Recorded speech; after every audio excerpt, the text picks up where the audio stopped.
What's up everybody, Bootsy Greenwood here, and today I want to do just a quick video about the idea of advantage. The advantage principle, or the idea that everything is actively working toward your advantage. This is a common idea not only in reality transurfing, but in many other methods. And in particular, this one very intriguing book called Outwitting the Devil by Napoleon Hill. Fascinating. I actually did a whole series on the principles and laws in Napoleon Hill's book here on the channel. I'll link it here. And there's some very valuable insight in that book. It's also quite the page turner. If you've never read it before, I couldn't recommend it enough because Napoleon Hill claims to have had a conversation with the devil himself. And frankly, it's kind of believable. Which is interesting. If you're interested in learning the reality transurfing principles, I have made a summary summarizing the concepts, saving you about 25 hours or so worth of reading, and distilled that down to about 3 hours. Still recommend reading the whole entire book, but if you want to read a good synopsis, get the main ideas, and a little bit of insight into them, a little bit of a interpretation as well. Check that out. It's in my website link in the store on my website as well as on the front page. Give it a shot. Check it out. There's an audio version and an ebook as well. Now, I want to talk today about the advantage principle specifically and a little tweak that you can add to it. Now, to skip ahead a little bit in Vadim's series is a book called Tufty the Priestess.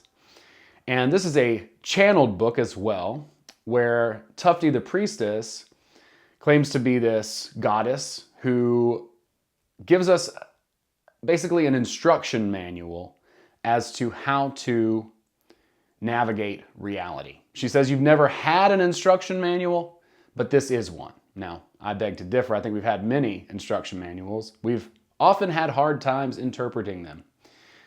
But what she says ultimately in that book, and if you are strong enough to accept this, it is a hard pill to swallow, but it can absolutely 1000% change your life. And what she says is that we're snails, basically, essentially, that we're trained to react to things. Oh, this is bad. Oh, this is good. Oh, this is bad. Oh, this is good. But that ultimately, overall, these small good and bad experiences that we're having are ultimately leading toward our good if we can continue to maintain that attitude. Now, again, hard pill to swallow because, well, who can prove that, right? Like, how do you actually prove it? The only way to prove it is experientially by actively trying it out for yourself. And so I made this very simple, easy to see graph here. And what Vadim says in the Heart and Mind chapter is that our attitude basically affects our outcome. Okay, so whatever it is that we believe about a situation, we're going to get more of that. Okay, essentially, I can compare this directly to Napoleon Hill's book, at which he says, for every circumstance, there is an equivalent seed of a positive and a negative outcome, and it is up to us to choose. We choose, a very common word in reality transurfing, how things continue to play out. If something bad happens and we react negatively, now all bad things come in threes. Why do they come in threes? Because we think they do. Because of our attitude. Because we think, oh no, this is terrible. Another bad thing is sure to follow. So we begin to actively look into our reality with that reticular activation system and find other negative things to focus on, creating a cascade of negative events within this one unfortunate event. Now, I talked about this a little bit earlier. We're all going to have to go through things as part of being human. Certain things that seem disappointing, certain things that seem like a letdown, etc., and so to speak. Now, what Vadim says to do is to celebrate the good things as well as celebrate the bad things, because both of these things are actively moving us toward our goal, whether we know it or not. And that's what Tufty's saying. Look, dude, your view is so myopic that you can't even understand everything that's going on around you, your brain is so tiny and pathetic, like a snail's in comparison to a goddess, that you can't even understand how things are actively working out toward your advantage. But if you would just, take a deep breath, relax, and instead of getting all angry and pissed off, accept it as an advantage and continue to move forward towards your goal. What we should really celebrate, folks, is not the outcome, but the action itself. Whenever you're pursuing a goal, every action that you're taking to get you toward that goal closer, even if it seems like a perceived failure, you send that message to that person. You interview for that job. You ask that person out. You put yourself out there. You face that rejection if it comes, and you celebrate the action. That can very much help you with this advantage principle, and I'm going to give you one more hack. Like Napoleon Hill said, every consequence or every situation has the equivalent of a positive or a negative outcome depending on how we view and interpret that thing. Okay? But I recently read a book by a guy named Trevor Mawad. The name of the book is It Takes What It Takes, and he's no longer with us. May he rest in peace. But he had some great, valuable insights in that book.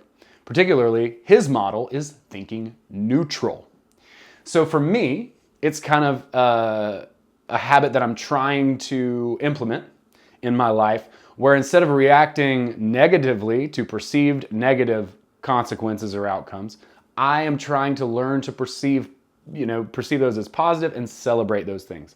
Oh no, I dropped the dish towel. Damn it, right? Like, why is that so embedded? It's not a big deal. We dropped the dish towel, right? Yay, I dropped the dish towel.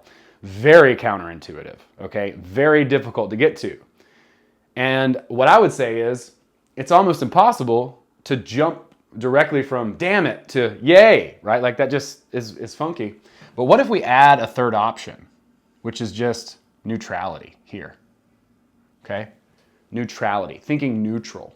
So in order for us to progress to the point where we can perceive these events as positive and basically be like, oh, this thing happened. Yay! My tire blew. Yay! Like whatever that silly little thing is that we could potentially celebrate, even though it's a negative outcome or a negative consequence or a situation, what have you.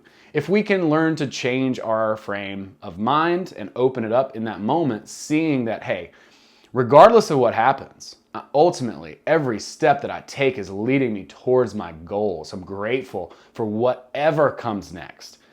If that's,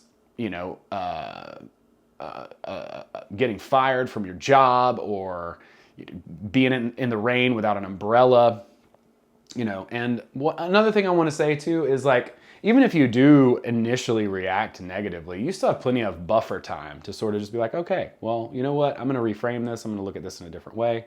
And then all of a sudden, boom, you're adjusted, Just because you reacted at the first part doesn't mean your fate is doomed, Your fate is sealed, so to speak. Like recently I had an idea and I pitched it to someone and I said, hey, what do you think about this? And I was kind of like, pretty invested in the idea, pretty invested in the outcome. I had already thought of logistics, about everything, had all the answers solved, all that stuff. And then it turned out that they went another direction and things didn't work out like I thought. Well, I had put kind of, not too much, but a good bit of emotion into that. I was kind of attached to the outcome. And then when it didn't work out the way that I thought, I was like, damn it, I was frustrated. And at first initially, but then I was able to at least backtrack myself into, hey, look, this isn't necessarily the biggest deal. Don't trip. All is well. Nothing's lost here. In fact, look at the advantage. You went for something that you wanted. You put yourself out there. You pitched something that you thought would be really cool, and you did the action. So because of that, I actually got like even a little bit high off of the failure because I felt so good that I had taken the action and celebrated that. But first I had to move to neutrality first and be like, okay, look, nothing's effed here, dude, as they would say. And then ultimately into positively, okay, great. This particular situation didn't work out. Perhaps there will be something in the future that can be beneficial, that can be a win. And until that happens, I'm just going to continue to take action and stay in my lane and do my work. So Advantage, advantage, advantage. It's simplistic sounding. It's maybe even a little bit absurd sounding.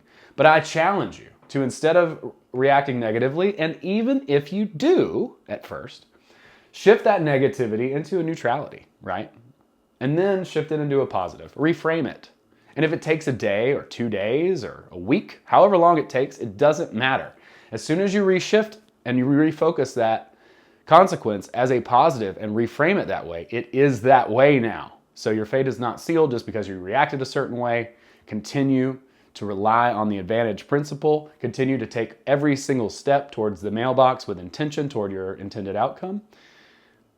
And the process will take care of itself. Thank you so much. I hope you enjoyed this video. Check out my summary. Check us out on the Telegram. Check us out on the Facebook. I'm doing stuff. We're connecting. Let's chat. Say hey to Bootsy. I'm also going to be on tour, so look for me coming through Texas and back, Louisiana, Florida. Come see me. Come say hello. Let's grab a coffee, whatever. Much love. Many blessings. Peace.